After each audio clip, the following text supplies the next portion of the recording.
In early 2025, the U.S. slammed a massive 50% tariff on imported steel and aluminum, sending shockwaves through global auto and manufacturing. Supply chains choked, factories stalled, and 7 nations refused to go down with them. Instead, they made a bold move, stepping away from the U.S. and teaming up with Canada to protect their industries. What they did next didn't just keep their engines running, it rewired the entire automotive world. Buckle up. This shift changes everything. Number 7. Brazil turns to Canada. Brazil was one of the first countries to feel the blow. A sudden 25% U.S. tariff on beef, soy, and ethanol put nearly $13 billion at risk and threatened thousands of workers across its farm belt. But Brazil didn't accept a slowdown. In late March 2025, it signed a $2 billion deal with Canada, sending beef to Alberta and Manitoba, soy to Winnipeg and Saskatoon, and ethanol into Quebec's fuel system. This move kept ranchers and farmers working back home, while also creating new jobs inside Canada's meat and grain industries. Brazil also expanded its ethanol byproduct shipments to China, proving it could rebuild its trade routes faster than anyone expected. But while Brazil found a new direction, another country, one deeply tied to America's auto industry, was about to face its own crisis. And the decision it made would shock North America. Number 6. Mexico sends auto parts north. Mexico was hit hard when the U.S. placed a 35% tariff on auto components. Factories in Monterrey, Ciudad Juarez, and other major production hubs felt the impact immediately. Orders slowed, costs rose, workers worried about losing shifts, or even their jobs. Mexico didn't sit back and wait. It created an $8.2 billion industrial route with Canada, sending key parts like suspension systems, electronics, and precision components straight into Canadian assembly lines instead of the U.S. The effect was felt fast. Ontario's auto plants got new work. Windsor and Brampton saw transport hubs fill up again, and Mexico's factories stayed active during a moment that could have brought them to a stop. But the shift also raised new concerns in Canada. Officials worried that parts made outside North America might enter the system without proper checks. That started new discussions about whether USMCA rules were strong enough for the sudden changes happening across the region. Even with those debates, the move kept both Mexico's workers and Canada's automakers moving forward.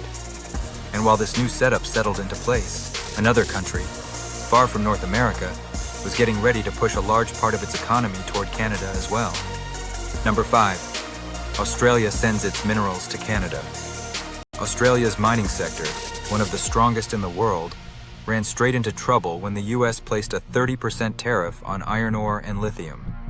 These materials are the backbone of steelmaking and modern batteries. Without steady buyers, thousands of mining jobs were suddenly at risk. Australia did not wait around. In April 2025, it launched the Northern Stars Initiative, a $3.5 billion agreement with Canada. Iron ore shipments were moved to ports like Vancouver and Thunder Bay, giving steel mills in Ontario the supplies they needed to raise production by 18% in a single month. Lithium producers followed the same path. Battery-grade lithium carbonate began flowing into Welland, Ontario, where a Canadian electric bus manufacturer took it straight into their assembly line. This shift protected more than 2,000 mining jobs in Australia and gave Canada a boost as it tried to grow its electric vehicle supply chain. But the move also sent a clear message worldwide. Countries were willing to rearrange the global map if that's what it took to keep their industries alive. And while Australia kept its mining sector running, a European nation was about to face its own crisis, one tied to clean energy, stalled factories, and a sudden need for a new partner. What happened next changed the direction of its entire hydrogen program. Number 4. France turns to Canada for hydrogen. France entered 2025 with big plans for clean energy. But when the U.S. added a 30% tariff on hydrogen electrolyzers, critical machines that split water into hydrogen, France's production lines slowed instantly. Orders were canceled. Projects froze. And more than 1,000 jobs sat in the balance. France needed a way to keep its hydrogen program alive. In April, it signed a $1.2 billion infrastructure deal with Canada. French electrolyzers were moved into Canadian projects, and Canada trained hundreds of new workers to operate the technology. This not only protected jobs in France, it also created 850 new positions in Canada's growing energy sector. And it kept France on track for its long-term goal of reaching 4.5 gigawatts of hydrogen capacity by 2030. The move showed something simple but powerful. If one door closes, nations will build a new one. But France wasn't the only country facing pressure in the clean energy race. Across the world, another major manufacturing nation was struggling to keep its battery exports alive after a sudden US tariff wiped out demand almost overnight. What they did next would send a huge wave through the electric vehicle industry. Number 3. South Korea sends its batteries to Canada. South Korea's battery industry faced a serious hit in 2025. A new 20% US tariff on lithium-ion modules slowed exports to a crawl, especially shipments headed towards states like California. For companies like LG Chem and Samsung SDI, this wasn't just a setback. This was a threat to their global position. South Korea made a fast decision. LG Chem and Samsung SDI signed a $1.7 billion agreement with Northvolt Canada, rerouting more than 500,000 battery modules to Canadian hubs in Windsor, London, and Hamilton. This didn't just keep business alive, it protected 3,000 jobs in South Korea and helped Canada expand its EV supply chain. 2 Canadian facilities trained 350 new technicians each to handle the precision work needed for the modules. South Korea didn't stop there. LG Energy Solution announced plans for the world's first large-scale 4680 cell factory in Chengdu, strengthening its role in next-generation batteries. But as South Korea reset its path, another European country, known for wind power and clean energy leadership, was about to face its own tariff crisis. What happened next pushed its entire renewable energy sector in a new direction.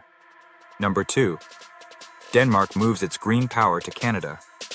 Denmark's renewable energy sector hit trouble in 2025 when the US introduced a 30% tariff on wind turbine components. Projects stalled, orders collapsed, and hundreds of jobs faced immediate danger. Denmark chose action over waiting. By April, it signed a $1.5 billion green technology deal with Canada, shifting its wind energy exports to provinces like Nova Scotia and Saskatchewan. The move kept Denmark's turbine factories running and added 1,100 new jobs to Canada's clean energy workforce. Denmark stayed focused on its long-term goal, growing its offshore wind capacity and keeping its renewable energy leadership strong. The partnership with Canada kept that momentum alive when it mattered most. But Denmark wasn't the final country to take this path. Another nation was preparing its own move, one shaped by pressure, rising costs, and the need to protect an industry too important to lose. What they decided next would send a wave through global trade once again. Number 1.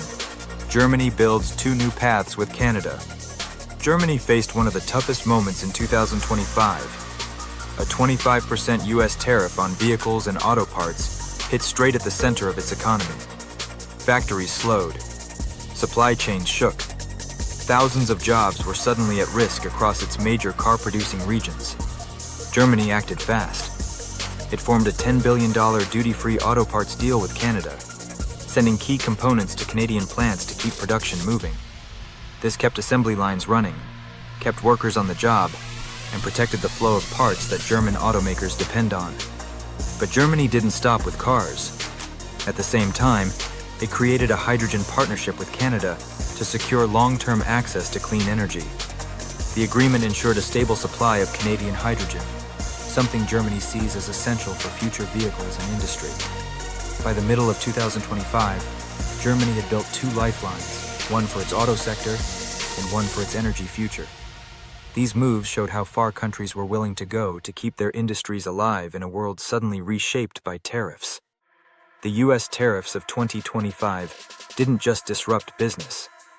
They forced countries to rebuild their trade routes in real time. And as we've seen, nations like Germany, Denmark, South Korea, France, Australia, Mexico, and Brazil didn't wait around. They moved fast. They found new partners. and they kept their industries running by shifting major exports into Canada's growing manufacturing and energy network. These changes are more than headlines. They're a sign of how global trade is evolving, and how quickly entire sectors can move when pressure hits. So now we want to hear from you. What do you think about these 7 countries turning toward Canada instead of the US? Share your thoughts in the comments.